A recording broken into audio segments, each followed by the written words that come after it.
I think that the European pagan worldview can actually be rooted entirely in biology and a kind of Nietzschean understanding of biology and the will to power.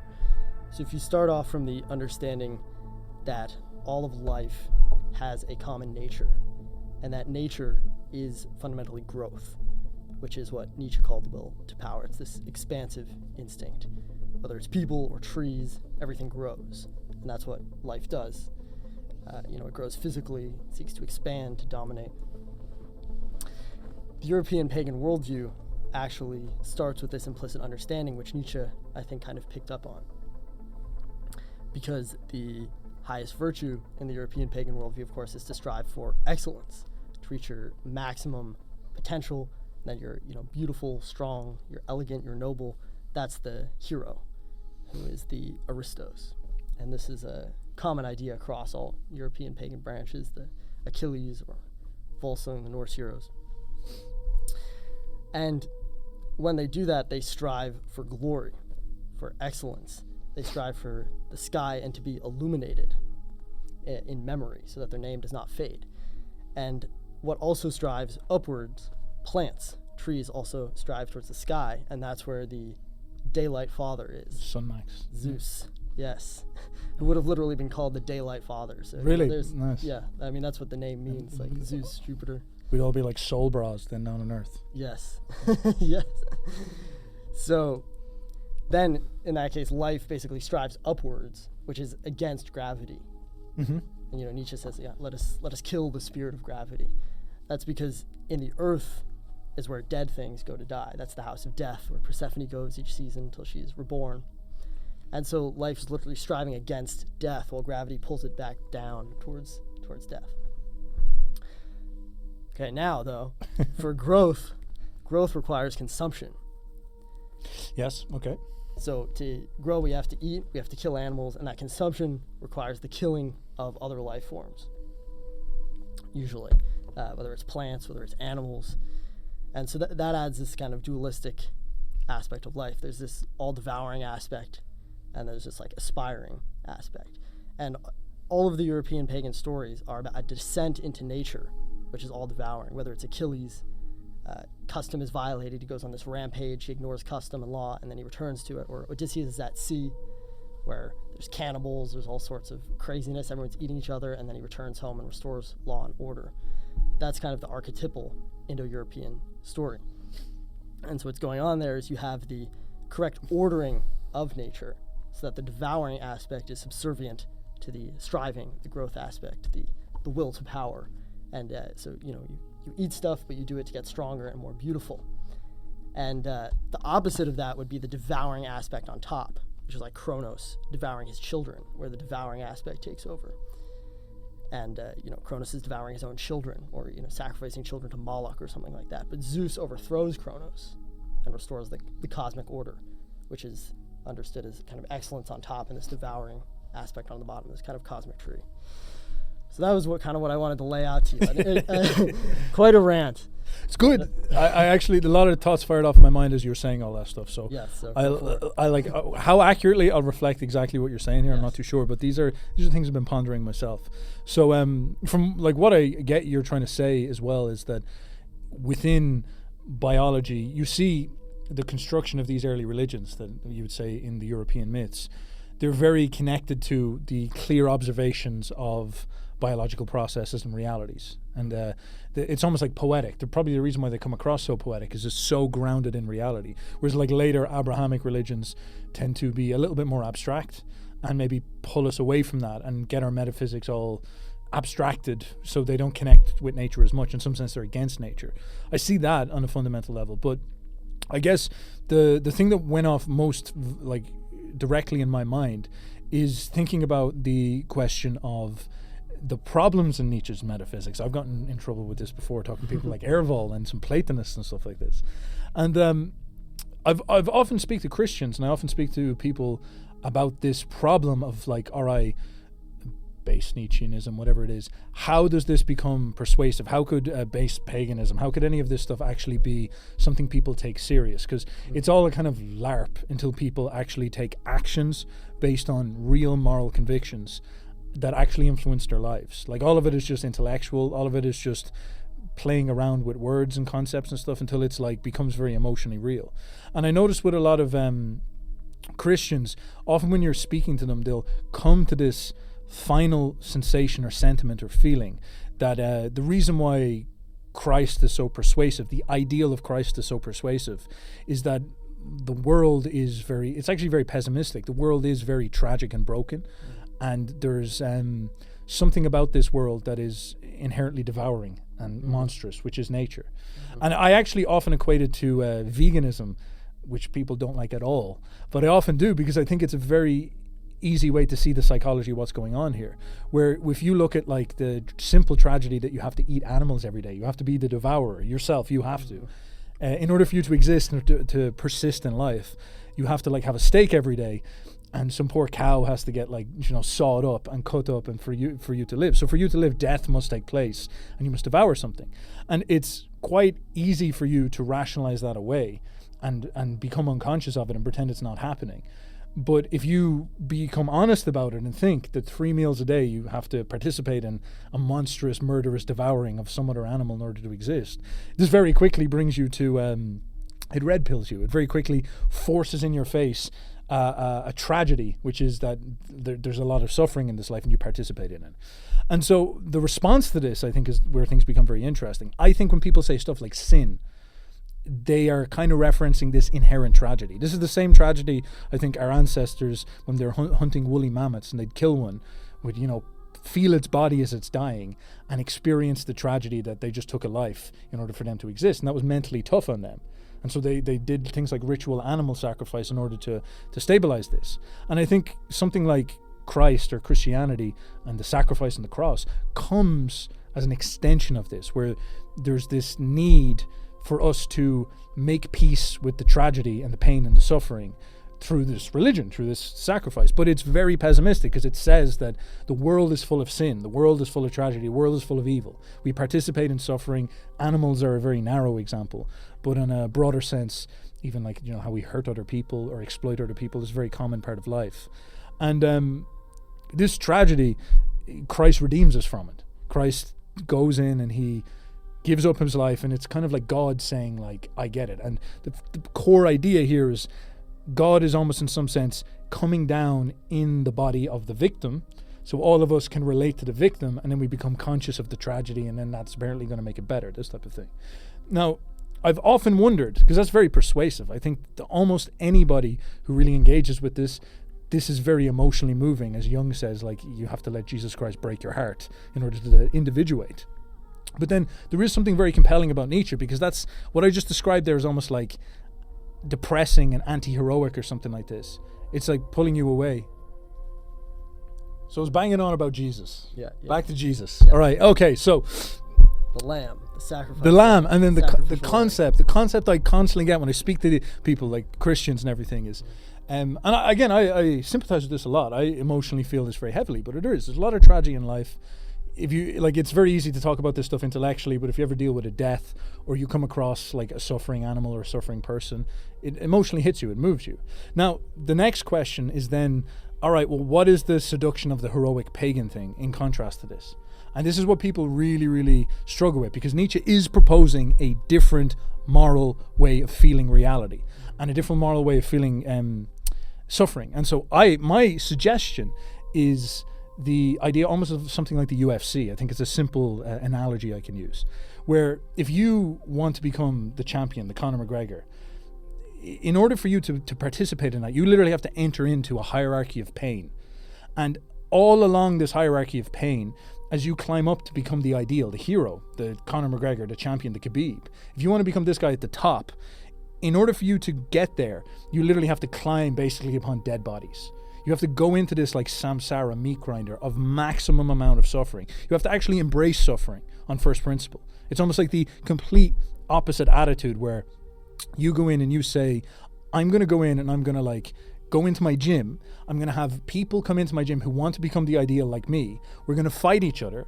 I'm going to hurt them, they're going to hurt me, and if I'm better than them, I will hurt them more, and I will like sort of upgrade. Then I'll go into the UFC and I'll fight people, and two guys will stand inside the octagon, and they'll both have like dreams that they're going to conquer the other guy, and the way they're going to do that is make the other guy suffer. So there's going to be this exchange. One of them will impose more suffering on the other and then upgrade.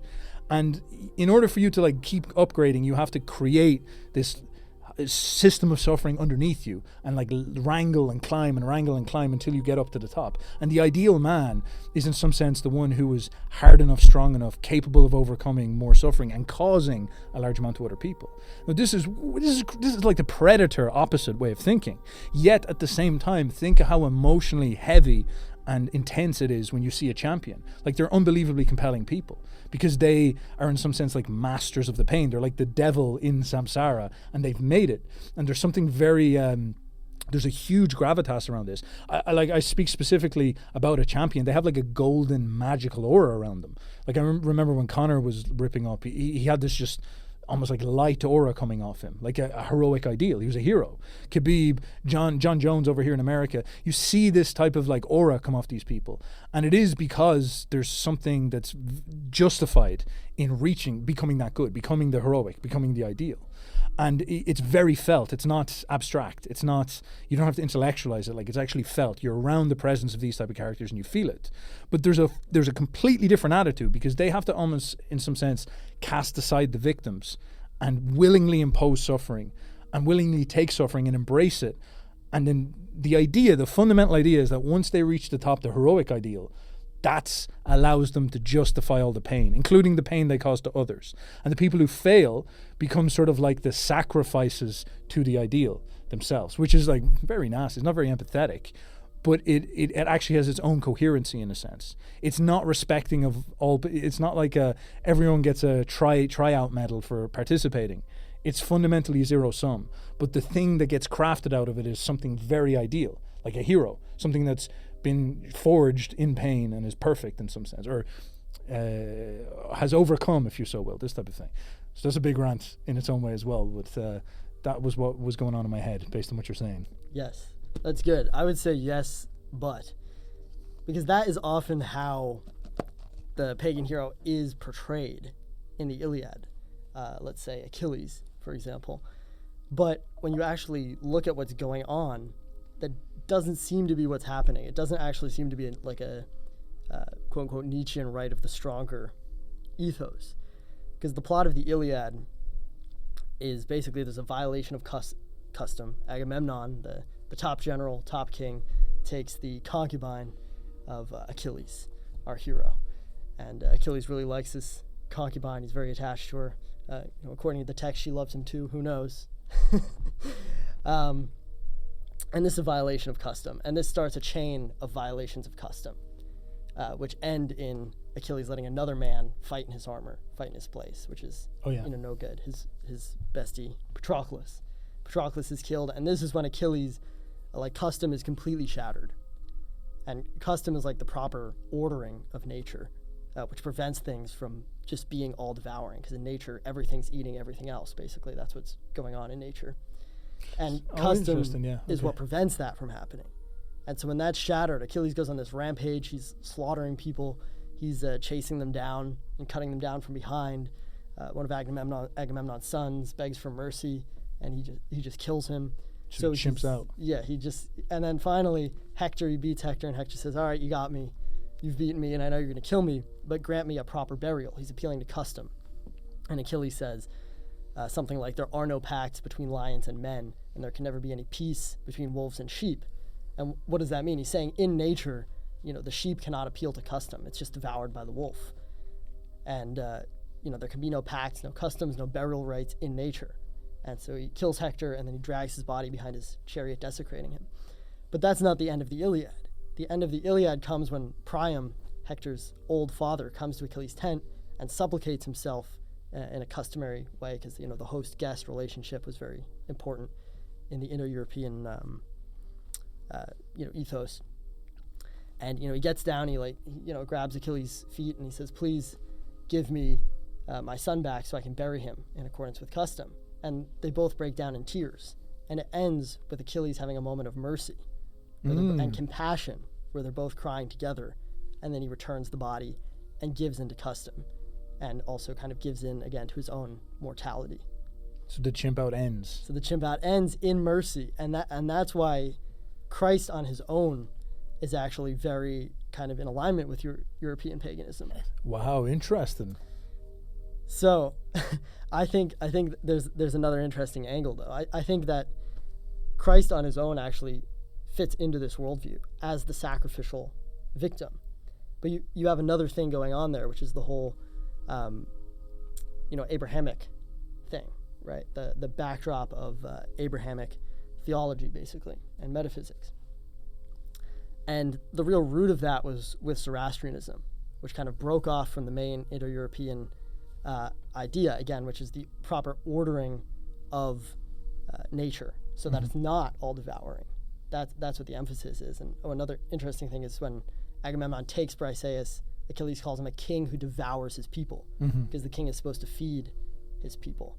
So it's not a zero-sum game where the king is just on top and dominates everyone. He's supposed to feed, but he's turning into Kronos, where he eats his own children, basically, his own people.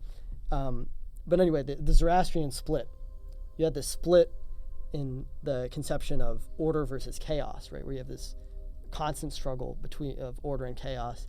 And then you have this idea of good versus evil, and the idea that good will finally triumph over evil, in a final, complete triumph, and the world will become basically a paradise.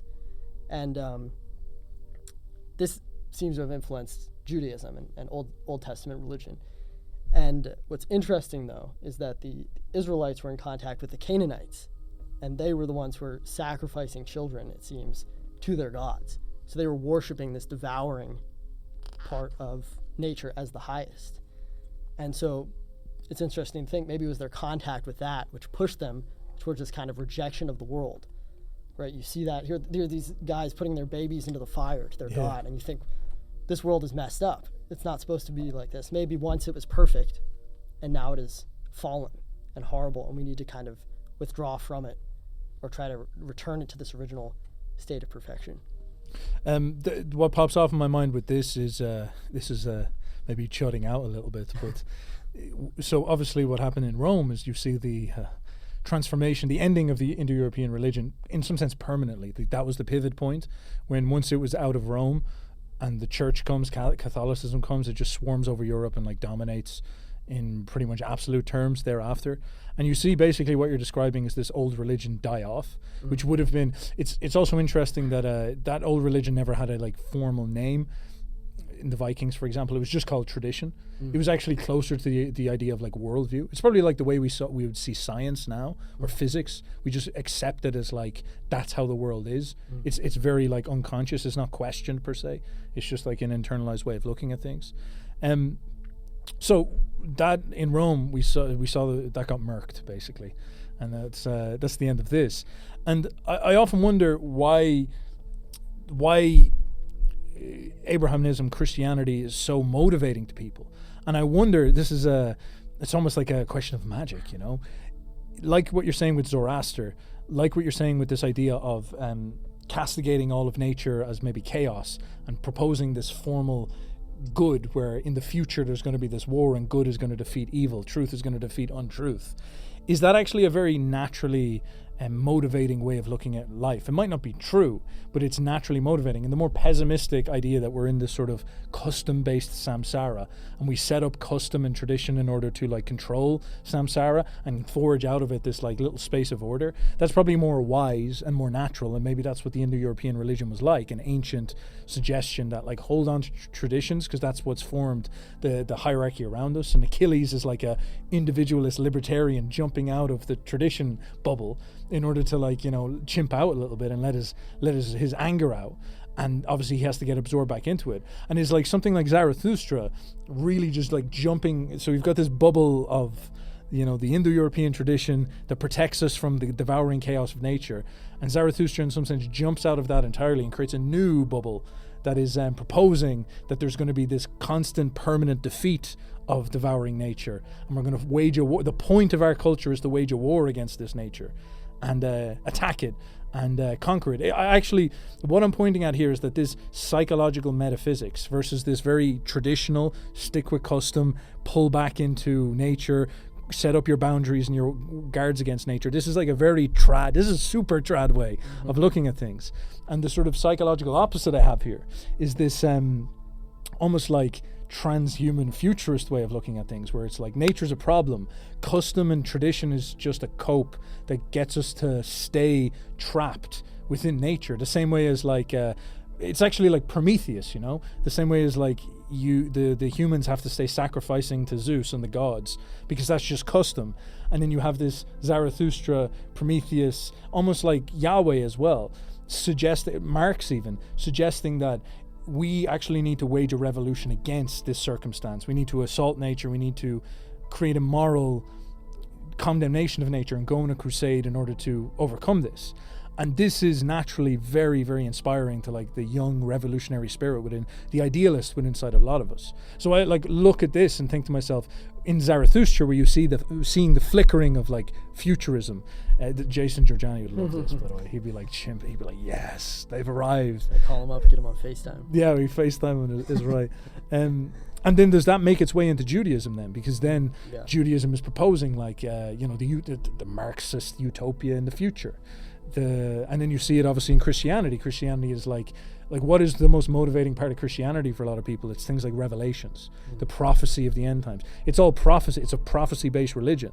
It's not like Indo-Europeanism seems to be a very like automatic, traditionalist, wise connection with the natural world and ordered way of seeing things. Whereas this is like break free, individualist, prophecies about the future, deny nature, turn on nature, nature's evil, this type of thing. So I'm wondering, are these type of things clashing up? And then in the situation we find ourselves right now in our like sort of cultural political climate, there's a lot of people who are trying to pull back to tradism, and they're going towards this sort of quasi-Indo-European return to the natural order, go back into custom. I think this is even happening to a lot of Christians too, because they want that stability and that order. They want things to go, they're like, the woke has gone too far. They want to go back and have more of a spinal cord that they can rely on. And then we're actually getting set up in opposition with a very idealistic culture now that's very like free to think, that actually want to go in the other direction. And this would be like the techno-futurists, the woke movement, even an awful lot of people on the reactionary right and stuff like this, these types of things. So I've said a lot there as well, but do you have any thoughts? Yes, definitely.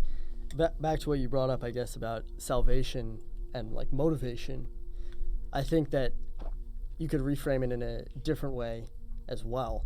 So, what it would draw people, let's say, what would draw, young men to the European pagan worldview as opposed to Christianity? Well, Christianity offers salvation from this devouring aspect of nature, of course, in heaven, the salvation of the soul, immortality of the soul. The salvation in the Indo-European or European pagan worldview is a bit different, and it comes through two things, through heroic action and through ancestry. Okay. And the two are very connected, because in most stories, like in the Odyssey, the heroic action is connected to kind of restoring or restoring a broken chain of ancestry. So Odysseus is away, and he's out at sea, and again you see this thing where there's no custom at sea. Polyphemus says, I don't care about the laws of Zeus, and he eats his guests, literally devouring his guests. Cannibalism. And at home, the suitors are trying to all marry Penelope, Odysseus' wife, and they're devouring Odysseus' household, devouring his wealth, again in the absence of custom and order. And Odysseus eventually, of course, returns home, restores order. And in restoring order, he also reconnects with his son, who he left as an infant. And then finally, he reconnects with his father. And that's kind of the final piece of the epic. Just like in the Iliad, it's the son, the dead son, being returned to his father by Achilles. You have now Odysseus returning to his old father and saying, I'm here. And then father, or I guess grandfather, father, and son strap on armor in preparation to fight. And that's the end. In the end, Athena comes down through divine intervention and restores order. The laws, justice coming from the heavens, and prevents the continued cycle of war, basically, because the families of the suitors want to get revenge for having all their sons killed by Odysseus. But what you see there is that chain of ancestry. And so the hero, strives for greatness, strives for excellence. And I think that is highly motivating for the young man, because it's really leaning into the basic nature of life, this desire to strive, to aspire, to conquer. And then the reason that's connected to ancestry is, through these great deeds, well, who remembers them? Your descendants. Your story is told again and again through the generations. And so I think the European pagan worldview isn't just kind of calcified custom. It's very active, where you're going in and wrestling with the world. You're realizing that there is this devouring aspect, and you're trying to order it and to strive for excellence. But the war in the Indo-European worldview is kind of against entropy. This is where you get into the Nietzschean thing, the spirit of gravity. You're trying to liberate life, and to the point of ordering nature, the point of civilization, the point of virtue is to direct the individual towards excellence, to kind of encourage life. It's like you're cutting away all the weeds from the tree. The tree might get strangled by all these weeds or all these vices or whatever. You're cutting them away so the tree can grow stronger. So you're kind of basically trying to encourage life and wage war on entropy.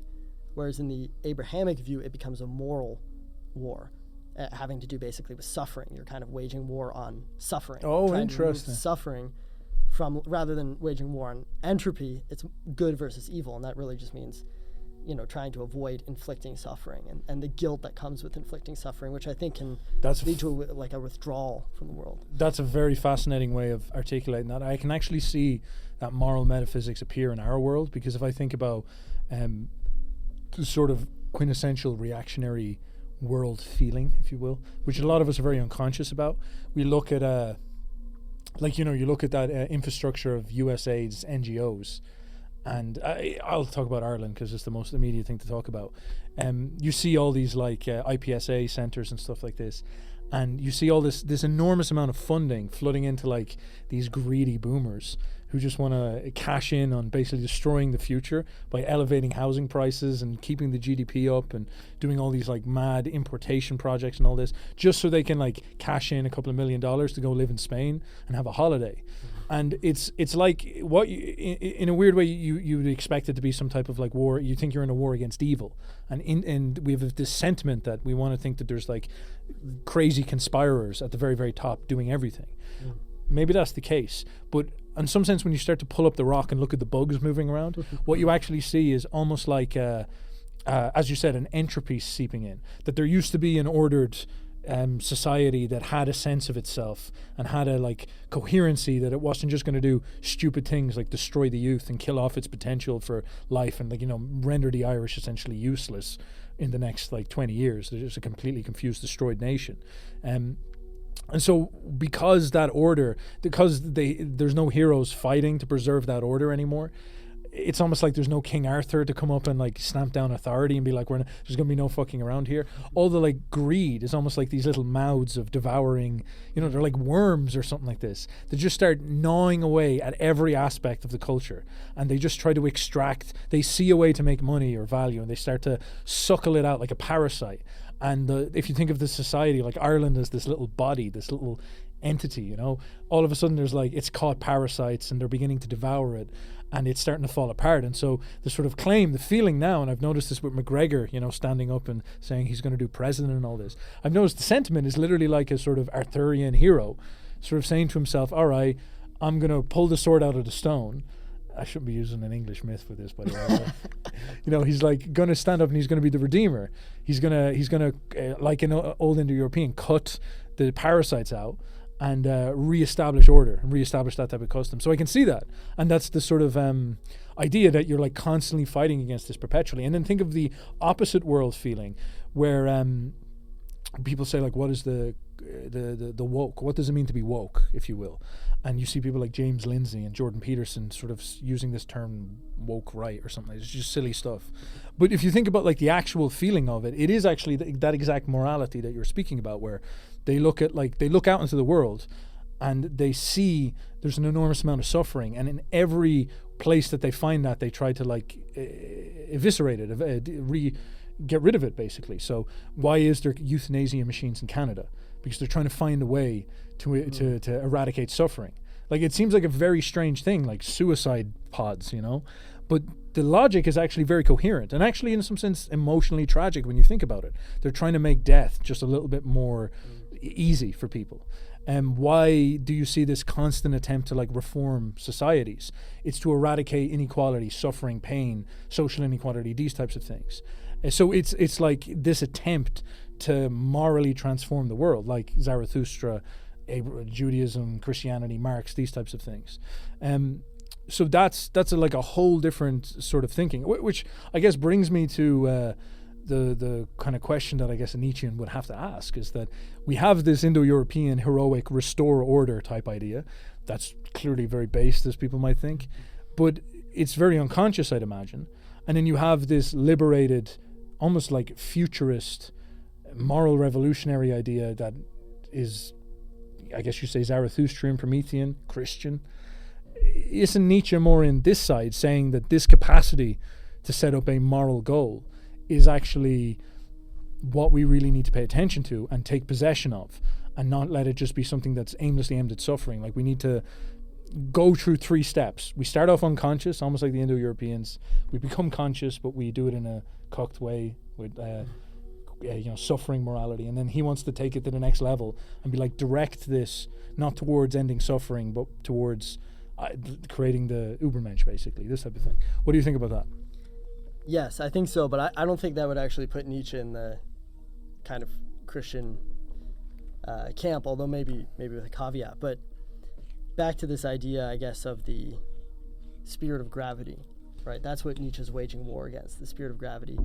And he says we need to create basically higher types, which are the Ubermensch, which are higher types of life, higher types of the life form of man, which is basically what the hero is, like a higher type of man. Again, this striving against the spirit of gravity. And so in the European pagan conception, really what order, the ultimate order, is not something that's like rigid and structured. It's ultimately life, because life is the ability to reorder itself and regenerate itself in spite of death. And so you have the salvation comes from this generational rebirth of life, but you also have an obligation then. That's where the ancestry thing comes in. To your ancestors, and to kind of aid life in the war against entropy, but also to aid the coming generations, to improve the generations, where you have this idea that you're inheriting something and you have to pass it on. You're kind of like a shepherd, to life. That's a Christian metaphor, but what can I say? But to guide life and to aim it towards the higher. And I think that's very Nietzschean. And what you see is when you try to avoid suffering, that breaks down. Again, with things like these big moral projects where you're trying to avoid suffering or remove the suffering from life, what you see is the actual quality of life breaks down. Your society collapses. You have, metaphorical suitors eating up all the wealth and, living for free in Odysseus's. I was saying that, when you try to avoid suffering, what often comes is the breakdown of order and actually kind of the degeneration of life, the quality of life, when you try to avoid suffering. Because it's that struggle against like entropy and decay which actually creates, the hero, like you were saying, and creates a quality of life. And so when you try to avoid suffering, it seems like to me you kind of get a breakdown of society, because again you're kind of withdrawing from life rather than wrestling with it. So in that way, I think you could say European paganism is almost more futurist, because it's not interested in escape, right, or the final solution, but interested in actually wrestling with life and these problems like entropy, which seems to fit more with like going to other planets. UFC metaphor again. So we have like the hierarchy of all the fighters, and everybody wants to be champion up at the top because the rewards are abundant, but also there's something very ideal about this, because in order to become a champion you have to literally pick up a set of virtues that are like just basically impossible to intellectualize. You have to develop them in person, and a large amount of it is actually a capacity to handle pain and deal with suffering and deal with problems. So you go into the gym on the bottom level and everybody's sparring and everybody's exchanging trauma, and you can like risk brain damage even in stuff like the gym. There's this massive trauma exchange, and if you're good enough, you're intelligent, you're disciplined, you're diligent, you're focused, you're careful, you're healthy, like you take care of yourself properly, you will be able to like develop a set of skills and attributes to almost like escape the suffering and become so good that you don't receive as much trauma, and you can like deal the trauma out. And obviously then you keep on doing this in actual fights, and you cause more suffering than you receive, allowing you to make it up to the top, this type of thing. And this is like, inside of that is the metaphysics of dealing with suffering. You actually have to embrace it, attack it, feel it, and outwit it in order for you to idealize and overcome it and become better and become something that we consider heroic. And naturally, by doing that, life inherently wants to do that. And when you do that, it teaches you the basic disciplines that you need, the virtues you need. As I said, in order to become something like this, you need to be smarter, stronger, faster, and mentally tough in order to get here, which is why champions so often have so many of these attributes in abundance. And then if you think about like the psychology of suffering, it's a psychology of like, I guess you could call it compassion, but I'm not sure if that's the best way to put it. You have this very, very like, it's a big problem if you're trying to eradicate suffering, because you walk into that gym and you see somebody get hurt and you say, I don't want to participate in this. There's something wrong with this hierarchy, with this plan. I don't think this is the right way to go. And you start to try to red pill all the fighters on the fact that they're participating in samsara. And I actually can, like, you can get that in a very, very abstract sense. This is what is sort of happening in like Buddhism, and sort of happening in Christianity, and sort of happening in many religions around the world. In fact, I say an awful lot of leftism is the same thing, where it's like they're walking into a giant UFC, which is the world, and all of us are participating, and we're all fighting each other, and they're walking around and saying to everyone, hey, don't you realize that you're like participating in like a meat grinder of hell, a nihilistic meat grinder, and all you'll ever be is this hero at the top, but he's actually Satan, or he's a demon, and you don't even want to be that, and it's not going to make you happy. And in fact, your participation is causing this cycle, and what you need to do is sort of eject out of this and reject this and try to work to end the pain and make the UFC like different in this type of way. So I can see why that's very motivating. But it does lead to almost like a complete subversion of the heroic path. And so these two things are like at fundamental odds that are causing an awful lot of issues. And this is like, I absolutely like agree with the way you're sort of articulating this, sort of suggesting that this upwards going participate in the UFC metaphysics is actually ascendant. And you can see how that will lead to overcoming suffering and reaching and striving for more life. I can see how that makes sense. But the obvious fundamental problem is that the opposite view is very persuasive and endemic within the majority of mankind, which puts you at a very difficult position. Like, how do you overcome that? What do you do with this? You even meet an awful lot of reactionaries, and they cannot help but get seduced by the sentimentality of this position.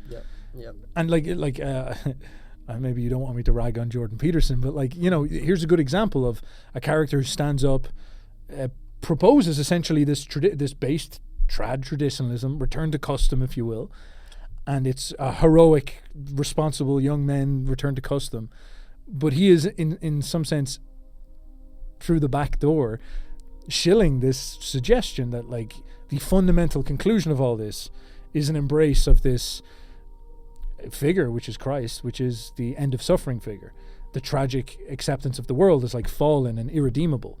And if you feel inside of yourself this impulse to strive heroically towards an Ubermensch status, that's completely wrong. And all of a sudden he becomes very dark around that, and he's like, Jung said that can't happen, and Nietzsche was clearly toxic, and that's just not possible. So it's almost like he's starting you out, but then when it comes to actually taking it all the way and with conviction trying to become ascendant and ideal and heroic, if you will, he just cuts you off at the knees then. He says, no, that's bad, that's evil. There's something very wrong about that. It's arrogant, it's psychologically unhealthy, it kind of missteps you, these types of things. So what do you think about this? Are we going to rag on Jordan for a little bit? What do you think?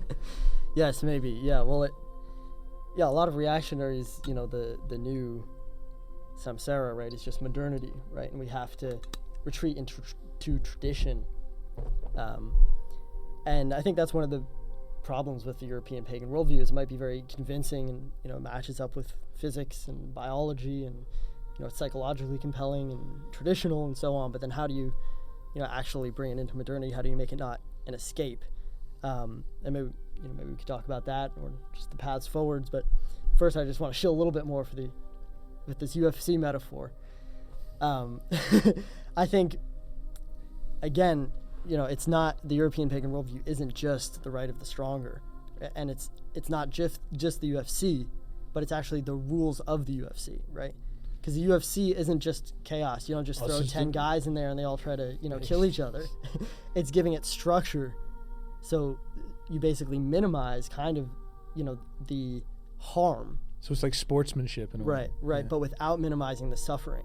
And European pagan morality really is a lot about sportsmanship. That's what honor is, right? And so you don't want the world to just be constant devouring, so you try to add structure and minimize the suffering, but not the resistance, because it's the resistance that makes you strong. Sorry to interrupt, but that's so like if you go into a gym, and like a gym is actually about it's about suffering, but you'll see dudes who go in and treat exercise like, I must destroy myself. Yes. And it's more like shilling Mike Menser, maybe Josh will get mad at me for this, but it's like, go in there and go maximum intensity, but don't go in there and like start banging your head off the barbell to try to give yourself brain damage. That's just suffering without growth. Yes. So there's like a very targeted way they're approaching it. Yeah, I get you. Right, and that's what the whole thing about having the suffering, the devouring aspect being kind of the bottom of the hierarchy, feeding the growth, and that being like the correct ordering of the cosmos. Because without that resistance, you just get weakness. Like I've been slacky bit on the gym this winter. My body's gotten weaker as a result of, or at least it hasn't gotten stronger. It hasn't continued to increase and strive. So I think that's kind of the genius of that. But that worldview requires a lot of psychological strength. It's not easy. And if you look at these like pagan heroes and even just the historical figures of the past, they were very driven by duty to the ancestors, duty to the next generation, sticking to their morals, to their honor, to their sportsmanship, and they would like die for this, in their youth. Yeah, they'd say, I'm going to die rather than dishonor myself, or I'm going to die to avenge a wrong done against my ancestors, or and that seems like a hard thing to bring back in modernity, which especially since we have so many more comforts, maybe it was easier to have that kind of worldview when you're surrounded by nature and you see the animals getting sacrificed and eaten. But now in this world of comfort, it's it's pretty hard to artificially impose that on yourself, especially without the aid of custom. Yeah, I actually find this one really fascinating, to do it authentically, because like what you described actually is very like, that's the ultimate bro philosophy in some sense. Like I don't see why that wouldn't be inherently popular like across gym culture and fighting culture, because it seems like it's just abstracting out. Like if you just take this specific demographic of guys who show up in the gym and show fighting and probably go to the military and think about the way they have to think significantly different than the average person, because the normie does live in that comfort of modernity, whereas the gym bro or the fighter or the military man actually has to go and embrace nature in a sort of somewhat controlled environment and deal with suffering in a way that like most people don't, and he's forced to psychologically deal with pain and learn that there's no way he can make excuses. He has to overcome it. It's probably why people like Tate are popular with like young guys, because he speaks to that part of the psychology. It's like there's no reason why you're allowed to complain.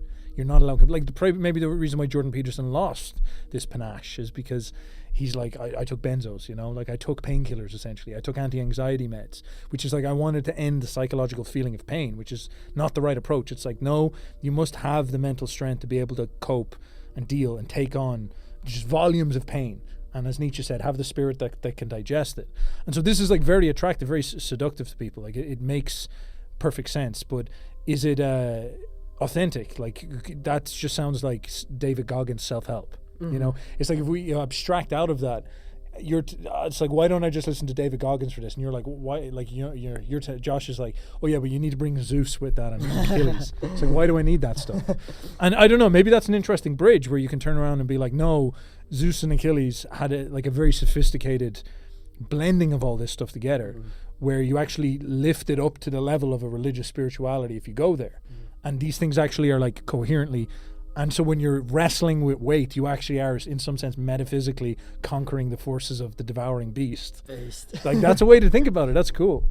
But is that really authentic? Would that lead to the conviction, as I'm saying, that our moral convictions? Would people, as you rightly pointed out, would people be able to hurt or be hurt for the sake of honor, for the sake of these things? Are they that serious? Because you see, with Christianity, I see this often. People do have decent amount of convictions with it. Like, people would dedicate their lives to Christian causes. Like, again, with the Ireland example, you look at like the NGOs and people who are orchestrating the various projects that the NGOs are up to, and you'll often find Christians. You'll find many other people as well, but you'll often find Christians, and they're doing it very sincerely and earnestly, where they're going in, and it's because they have this moral way of seeing the world that they dedicate their lives towards these moral projects where they want to alleviate the suffering of some abstracted other in their heads that they believe they need to fix, and this type of thing. And it leads to like world transforming actions, because there's a significant amount of people who take these actions. But like, do we have pagans that are doing the opposite? Like, do people actually believe in that level? Is that just because we're in a state of demoralization? Is it a state of like psycho-spiritual confusion? Like, how do you make that authentic? That's a really good question.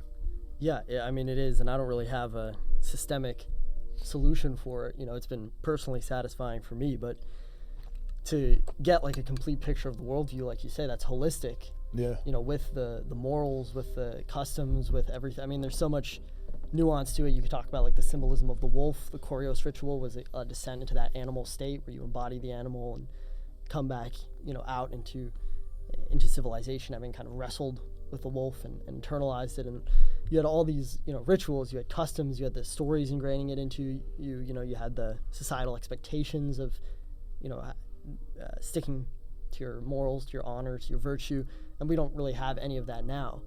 And, you know, all the like stuff I've had to read just to kind of, you know, mine this worldview out of these texts, you know, the average person is not going to do that. So yeah, I mean, it's a hard question for sure. I'm going to start ragging on Christianity a little bit now, but this is something that I'll meet an awful lot of reactionaries who are going back to Catholicism or Christianity. And I think a lot of them think they're doing it ideologically. I don't think so. I think a lot of them are doing it because they find custom in it. Mm-hmm. Like, if I think about why, I actually spoke to Jonathan Peugeot about this, and he was explaining to me, he was like, yeah, Nietzsche, base pagan, blah, blah, blah, blah. That's great, Steph, but ultimately, you can't go to the Church of Nietzsche and meet a girl and join a community. Mm-hmm. And you can't do that because it doesn't exist. You know, and he's like, that's an excellent point. But that is also quite an interesting point, because it's also saying that it's like the church and institutions like the church, if you will, are not persuasive, or that's the wrong way to phrase it, but it's not like the ideology is the thing that's clutching people. Mm-hmm. People go to these things because they want to find a woman that has the values that they're looking for, mm-hmm. which are they Christian or are they trad values, you know? Are they custom-based values from 100 years ago, where the girl is like not tainted by modernity?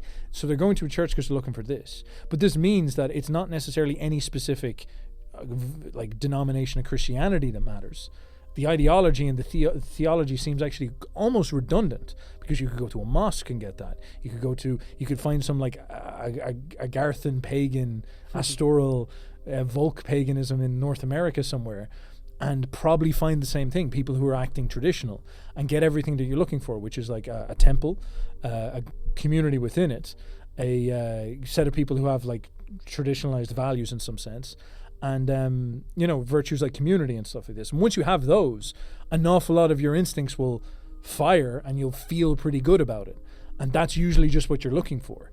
And an awful lot of the more abstract stuff is not that important or valuable beyond that, if you so will. It doesn't seem like it really stimulates people at all, which is why Catholicism existed throughout most of the medieval period without the peasants even reading what they were getting taught. It just didn't matter. You know, it's like a Platonic republic thing, yeah. Whereas as long as the noble myth is in place and the institution is encouraging the rituals of life, things are going to function quite well. So that opens up a lot of interesting questions, because does that mean that if based pagan project was to see itself have a revival, like Tom Rousel and his sort of Wodanic traditionalism, is that what they should be thinking about? Is like, if they get the rituals of life in place, almost everything else was slotted into place quite easily, because that's the Indo-European custom thing. Is that what people are actually going for in Christianity, and for them to become conscious of it, this is what they need to do? Because I think there's a great irony in a lot of these reactionary Christians where they'll be like, oh, Catholicism is based or whatever, and you're like, it's not. It's just not what you're saying it is. Like, look at the new Pope, look at all this type of stuff, look at the NGO systems and all this, these type of things. So it's like the fantasy that we have is related to the instincts that we are that are alive in us, that want us to have these rituals of life, and we mistake that for some type of ideological denomination or metaphysics, when that stuff is in a weird way almost redundant, it seems. So I don't know, do you have any thoughts on that? Yes, yeah, definitely. Yeah, I mean, I think community is very important, and that's one of the things that's really been broken down, I think, in the West, is most people don't really have any type of meaningful community. And yes, the hero, the ideal of the pagan hero was to be kind of internally consistent and, to stick by your kind of morals no matter what, even if that meant death. But that was, connected with the community as well. It wasn't just, you remaining internally consistent. You were honoring your ancestors. You had the expectation of your woman to defend her honor, or your father to defend his honor, or, it was all within society and within a context. And, the pagan hero outside of that context just becomes, like you said, like a gym bro. Like, what, if the gym bro he can get jacked, but he's going to say, I'm sticking to my honor. Well, in what context? I mean, like Willie Jewell. I said I was going to go to the gym, and then I went, and someone insulted my brother, so you punched him? I mean, if without any structure, structured community, holistic community, it really does kind of break down. And I don't have a solution. Well, this is why, again, where you get, like, Nietzsche becomes a very difficult problem, because, like, Nietzsche, in one of his quotes, he says, all the gods are dead, so now the Ubermensch must live. And this is, in some sense, a condemnation of what we might be saying is paganism, and any possibility of a pagan revival, and, like, Tom Rousel's project. Can it exist in that context? Because what we're experiencing right now seems to be the process we went is from, pagan to Christian to atheist. That was what we went through in the 20th century, and it would be very inauthentic for any of us to pretend that we're not deeply atheist in many of our beliefs. And how do you see this? You see this in revealed preferences and actions. And maybe we can go online and argue ideologically about Christ or Woden or Zeus or Achilles, but, like, how people act, they act like secular liberals. That's how everybody acts. Like a Muslim who's blowing himself up because he believes, that's a real believer. But, like, do Christians do that stuff anymore? Do pagans do that stuff anymore? Not calling for anyone to blow themselves up, but you know what I mean. It's like that level of conviction underneath this stuff. Like, you can tell that the Islamic, these guys believe. You just don't see that. You don't see that, like, level of action. In fact, the way I see that level of intensity and action is not necessarily in things like churches nowadays, but in secular projects like nationalism. In Ireland, there was people, it's like when 20 years ago we had, like, active terrorism and, like, bombings in Northern Ireland and stuff, and that stuff was, people might say it was Catholic versus Protestant, but that was a nationalist race war taking place between the Protestants and the Catholics, the Irish and the English, if you will. And so that's where it seems like the conviction is. That's where people are, like, feeling this stuff. And so what does that say to you? Does that say that, like, with something like what Nietzsche's describing, is it about understanding our situation properly? We're talking about the ideals of ancient religions, or, like, what the metaphysics or something like this, but our situation seems to be the God is dead situation. We are confronting what it's like to experience widespread atheism, and this is things a lot of people just don't seem to understand this stuff. But, like, the moment we're in right now is specifically atheist. In fact, atheism has been growing in every single generation consistently since about 1920. Every successive generation has been more atheist. Atheism, by the way, only peaked in 2018. It hit its absolute peak. And actually, now you could say that we're hitting a pivot point where atheism is starting to drop for the first time in, like, basically 150 years. So atheism has been, like, gradually cascading in the year 2000, for example, England was still declared a majority Christian. 42% of people said that they're Christian. Atheists were only like 30%. 2015, 2019, around about that time, that flipped. Atheists became a majority in England. That's how recent this was. You know, that was when it kind of like took over. And then interestingly, COVID comes around. And in about the year 2021 and 2023, in that sort of period, in the youth specifically, you see a pivot point where atheism begins to drop and belief in God, in an abstract God, begins to actually show up again and begin to go on an uptrend. And now the Zoomers, if you will, are declaring themselves as like more religious. But this religiosity is also not appearing in the way that we expected it to appear. The religiosity of the Zoomers is very anti-institutional, very anti-denominational. It actually seems to be this very personal TikTok style, where people are like on their phones following instead of a priest, they follow an influencer. Yeah. And I actually see this in a lot of reactionaries, that their idea of Christianity or their religion is very much influenced by the online subcultures they're in, because they'll watch like a load of based Catholic influencers and then they'll say, I'm converting to Catholicism. And then you go into the Catholic Church and look at the actual institution, you're like, this is a mess. This is nothing like what you think it is. And they'll say, no, Catholicism's awesome. But I'm like, you're experiencing TikTok, which is maybe it is really a really cool subculture, but that's not the same as the actual in the flesh institution. Same with Orthodox people, same with pagans. You go, like, I meet a lot of pagans, and then you go to like a pagan meetup and they're all like blue haired, and you're like what? They're all covered in tattoos. You're like, what is going on? So there actually is this very fascinating sort of online techno. We're almost experiencing like a techno religiosity. The way I frame it in my head is that we're experiencing a new Protestant revolution, but now it's gone beyond Christianity. It's all ideologies, Christianity included, and all versions of Christianity, but also like atheism, secularism, Nietzscheanism, Wodenism, paganism, Roman Hellenism. I see it all show up, and everybody can just fracture into all of these if they want, because this is what's ideologically happening online. But it's completely circumstantially different than when we were 150 years ago. And how do you make all of this stuff fit together into like what's coming in the future? Should we be preaching an ideology? Should we be preaching something like a psychology, a way of viewing all this stuff and digesting it? I think that makes more sense to me. Like, you know, prescribe Jung and Nietzsche as a way to understand this ideological slosh you're going through, these types of things. So I don't know. Do you have any thoughts on what I said? Become the psychoanalyst. get up and reading. Yeah. Yes, definitely. Well, yeah. I mean, it seemed like largely political causes were kind of replacing religious causes, you know, communism, fascism, and so on. But now, people are still interested in political causes, but they're almost more like subcultures now, right? Like to be, you know, MAGA or whatever is not really so much a political cause. Like if you think about, well, what does, you know, a MAGA person believe, you probably don't think of like actual policies first.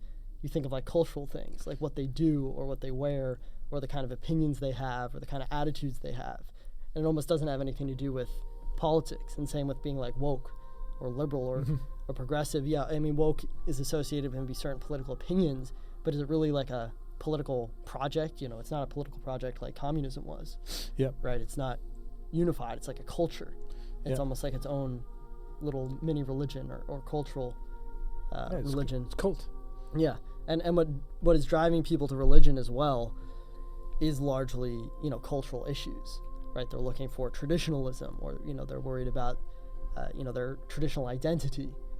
And, you know, obviously personally, I've found that the European pagan worldview is very personally satisfying. And, you know, if there was a really nice community with temples to Zeus and farms and everything and nice schools, I'd move there. Hell yeah. But is that going to happen? You know, I don't know. It could. You never know. Yeah. It is actually a really interesting question, because I think when this stuff touches the political, that's where it can become real very fast. But how close is this to touching the political? And also a lot of this stuff is very new. Iceland reopened one of its pagan temples only like 5 years ago. I think it was during COVID. The Hellenic Greek Foundation, there's some like Hellenic project down there reviving Greek paganism. That's like only about 10 years old, and it's actually like going strength to strength. You see it in like Italy, same thing, guys reviving ancient Rome. But then there are obviously other problems where a lot of paganism like receives jaded ex-Christians, Yeah. which have a tendency to be very secular, if you, I guess you so will. So a lot of it's very, it looks to me like Protestantism, where people are just creating all these subcults that just basically suit their whims. And you might even see things like a Mormon territory, this like state in America. There'll be this territory where some people will just start developing some type of worldview and maybe get enough territory and funding to put in place practices, these types of things. I could see stuff like that kicking off more and more. But I guess, is that the answer that people want? Like, it seems like there's a big broader question, which is the people in the West are dealing with a generalized crisis. And I think someone like Jordan Peterson, the reason why he is so compelling, or was so compelling, is because it seemed like he was stepping up and addressing that broad, united Western person and speaking to them and saying, yes, there is a psychological crisis right now. Here's the solution for a broad set of people. And that really, actually, I think a lot of people are looking for that big idea. They don't want to fall down into this narrow, little, weird cult funnel. They feel themselves as like a Westerner, and they want to participate in a broad spectrum Western identity. And that may be the issue. That's maybe the money shot right now. This is what I think is interesting about the Nietzschean idea, is that it's like everybody's like grasping to try to find what that is, and there might be a clash coming up between what Jordan Peterson proposes with the Christian identity, and maybe there's going to be something that's more intense coming up to rival it, like a Western identity, or maybe a pagan one in Europe anyway.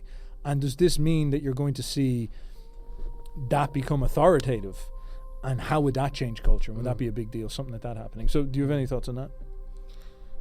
Yeah, I think I wonder if that's even possible. Because, it could be that we're at the end of Rome, the stage at the end of Rome, where you see a generalized culture basically break down, especially, with kind of national identities being broken down. And, something like the U.S. now really has no one hegemonic culture or, religion or anything like that. And at that point, does it just become inevitable that you're going to break down into subcultures, and you get basically, if you look at like the like states or kingdoms or territories of like medieval Europe, you just see that map, or there's just so many of them. There's hundreds of them, all these just little, basically like subcultures broken down. Is that what's happening? And when that happens, is it possible for something to come in? I mean, it could, because Christianity then did, in the Middle Ages, kind of turn into a unifying force. Oh, 100%. And then you had the formation of nations, and a new order was established, kind of out of the ashes of Rome and the breakdown of the old tribal structures. So, well, I think actually Rome is like an awesome case study to get into. Maybe we could dig into it a bit more, because there's so many analogies that I see in Rome. Specifically, our situation, obviously, is there's a lot of people have a sentiment of decline, if you will. But I like, there's even more specific things about Rome that a lot of people miss that are just so enlightening. So I call this story the Roman boomers, the problem of the Roman boomers. Because in the year 320, there was a generation of people born, essentially, who were the last pagans. There's a book on this called The Final Pagan Generation, or The Last Pagan Generation. And they were born 320, 330, 340, something like this. And they were like the boomers. They lived through, you can think of these as like the people born in the 1950s and 60s. And they receive an empire that is 800, 900 years old. Total world domination, basically. Unbelievably powerful, huge infrastructure, incredible army still. They've been through a couple of crises and all this, but they're still sitting pretty at essentially the top of the world. They have like total mastery of their situation, and they have like this little, they have a couple of cults around. It's kind of like now, they have a couple of dissident cults, like the Christian movement. There was Mithraism, which is like, a kind of backroom version of Freemasons, and they had other things going on as well. A lot of those creeping in, yeah. Yeah, there's a lot of cults around, and it's kind of like us now. So there's like a general secular liberal hegemony that has existed now with a lot of power for about 600 years or 500 years. Maybe since the Enlightenment, 400 years, something like this. But generally speaking, you're seeing like all these smaller cults kind of bubble up, this type of thing. But in Rome, the pagans had their pagan position, which was actually a very open and tolerant religion as well. Like the way Romans dealt with religion is they were actually surprisingly tolerant, surprisingly open. They would welcome in other perspectives, this type of thing. And it's called the Greco interpretation. They would digest them to almost like comparative religion. It's really interesting. So they had this way of like processing other things, and they allowed cults come in, this type of thing. And these boomers received the keys of the kingdom. They received a strong pagan position, and by the end of their life cycle in the 390 AD, 370, 380, around about then, they had completely failed to pass on the keys to their kingdom of Rome to their children. They essentially just failed in every possible way you could imagine. And the people who came after them were all a completely different religion. They were all like Christians. They took the infrastructure that these guys had built. They took the entire institutions of the state off them and took it for themselves and reforged Rome into a state and banned paganism in 391 at the end of it. So it began at the start where you had Christianity, maybe 12 to 15% of the population. It's not even that massive. Gunning for like equal tolerance and rights.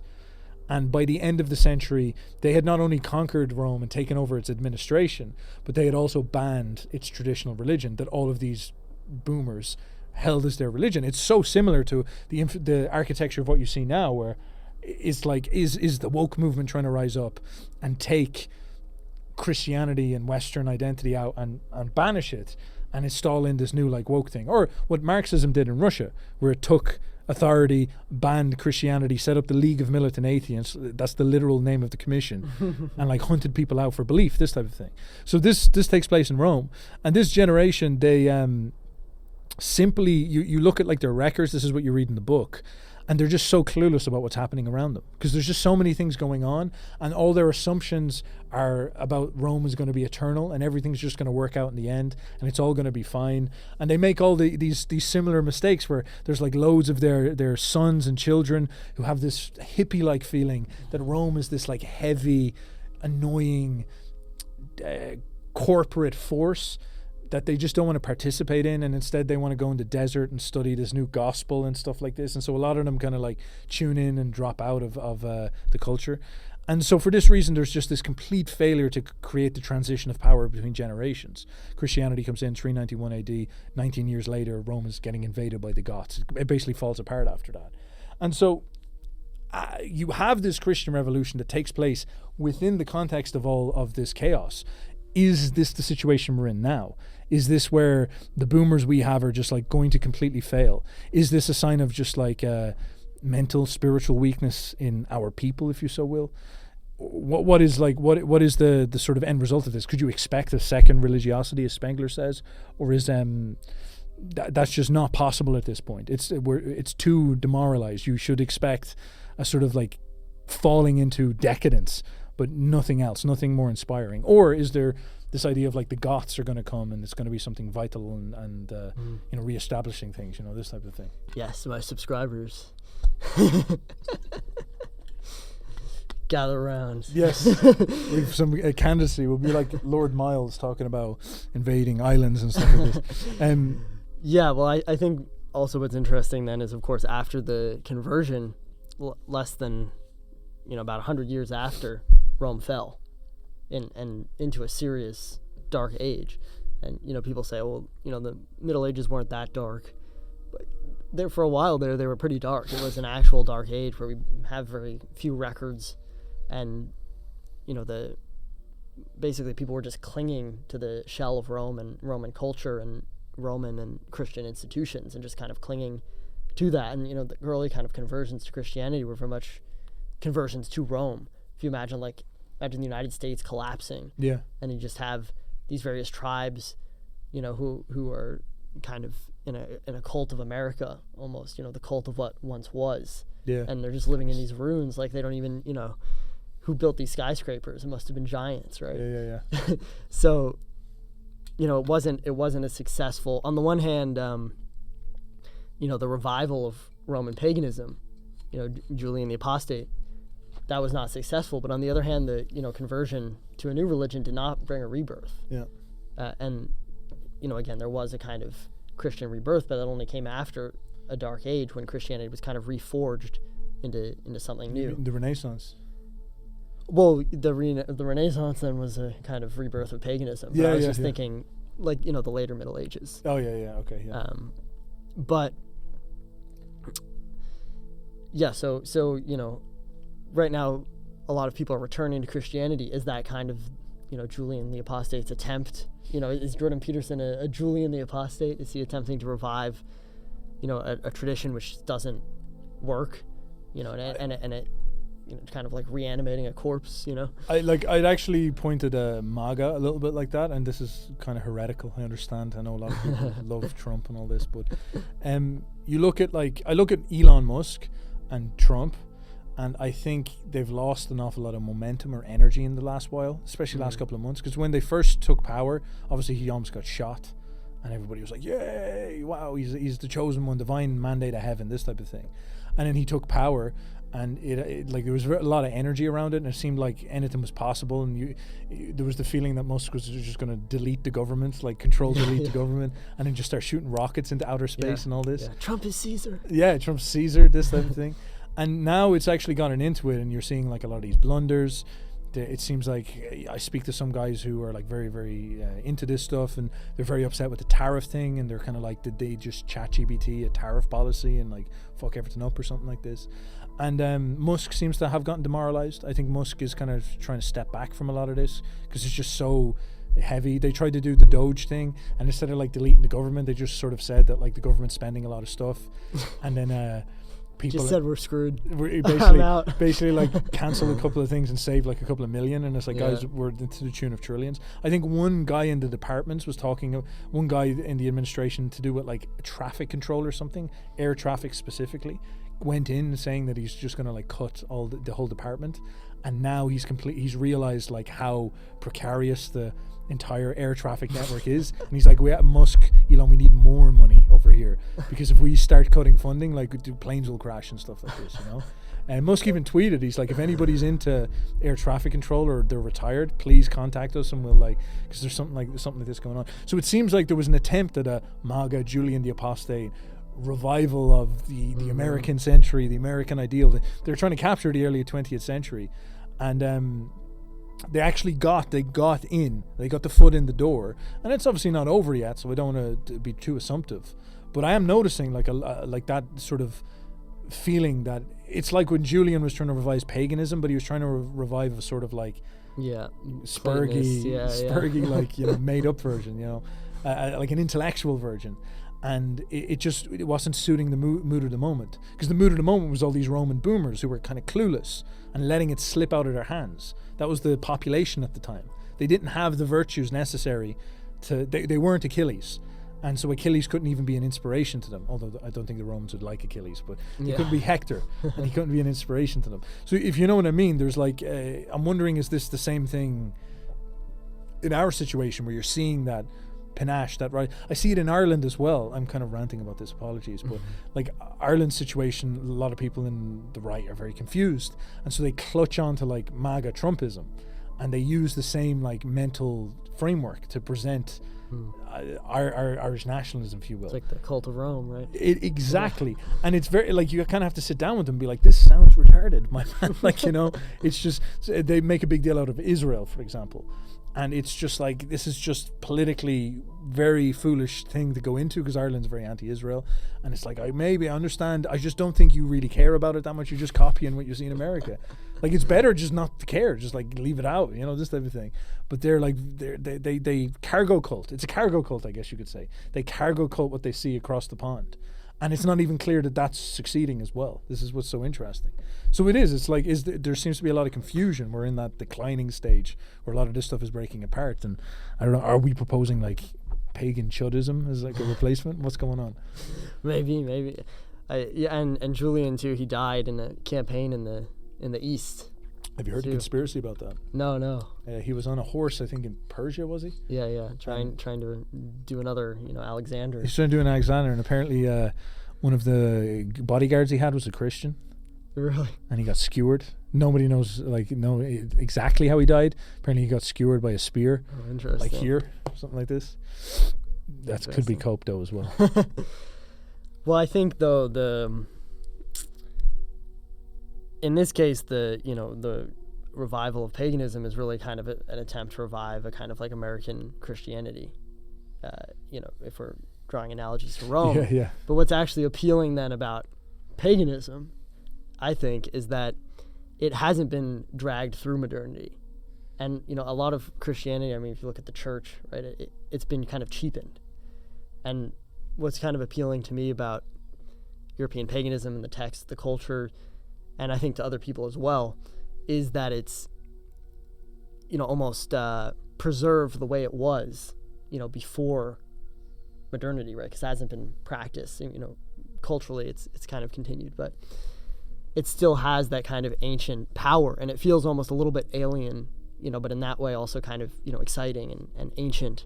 And that might have been, I think, how Christianity might have felt to the Romans, coming out of the East and, the association with like Egypt and Zoroastrianism and, the kind of perspective there was that, right, that's Egyptian civilization is the oldest, and the idea was always that in the East there was kind of this secret knowledge, the mystery cults and the whole stuff with the pharaohs, and you look at the pyramids.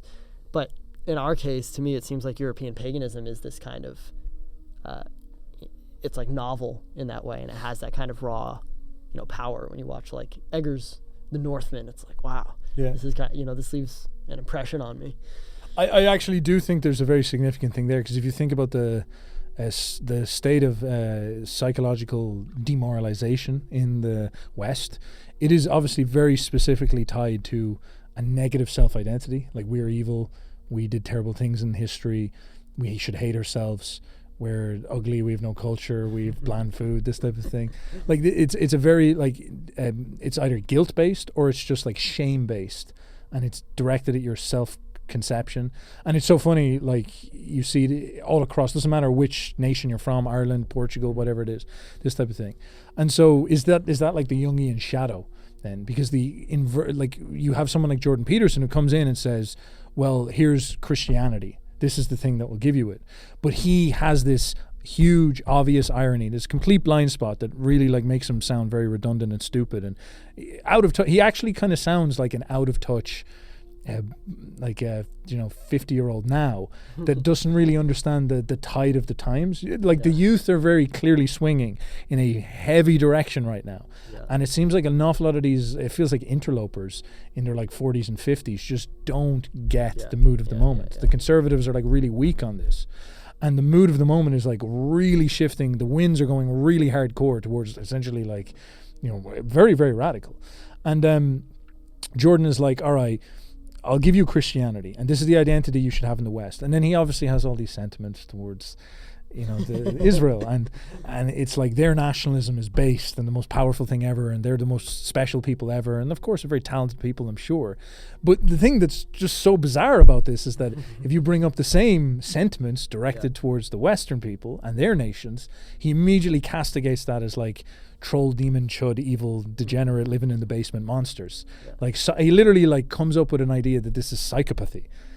And he's like, this is psychotic and it's like you're categorizing this self-soul connection and belief in your own people, in your own, like, that's a mental illness, you're telling me? And this just is all just very, very incoherent. It just shows, people are like, is he bought and paid for or something like this? It actually, I think it is just like the end of Rome confusion in the boomer, in the last pagan generation. It's just like, can't make head nor tail of himself because he's not with the sort of zeitgeist, if you wish.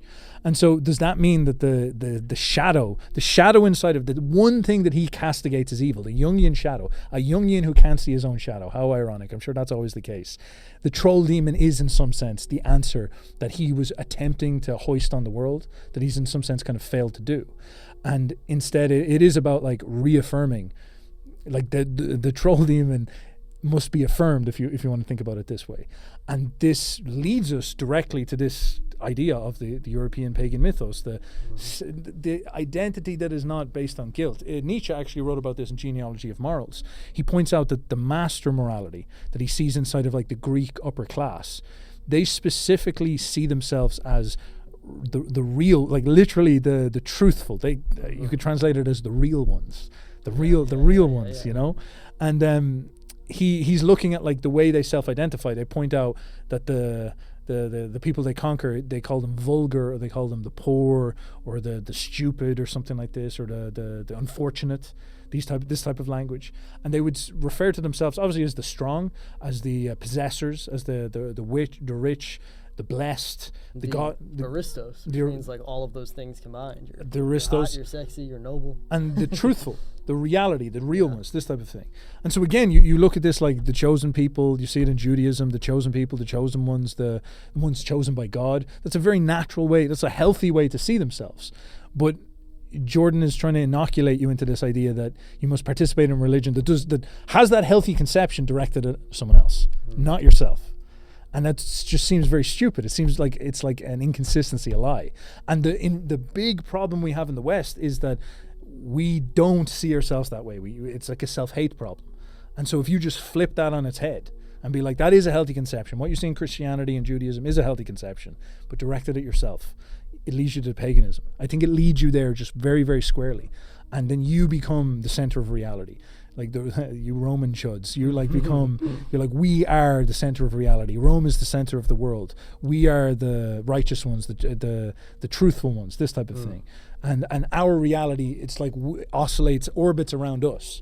And that's actually a healthy way of seeing things. Instead of this idea that you abstract and tag your mind to some other place or some other people, something like this. I see that as like the complete shadow inversion that in a Jungian sense almost is like inevitable, mimetically has to happen. That seems like that's the end point, that everything, all the gravity of like our zeitgeist and our culture is going to arrive there with like titanic force, the force of the shadow as always. It seems like it has to happen that way right now, because it is the one thing that everyone's in denial about, and you can feel the emotions around it. And you can feel, like, I keep ragging on Jordan Peterson. Apologies, I know this is a rant, but you can tell that he's people think he's lying, but I actually think that he's unconscious. He's blind and in a sort of denial as a consequence, which gives the impression that he's being fraudulent when it's almost like a greater sin where he's being he's just not being straight with himself, or maybe he's not being severe with himself, which causes him to come across as like a fool. And that's actually hilarious because it's showing you the memes. Are the oversoul, the collective is like bending things the direction that is necessary.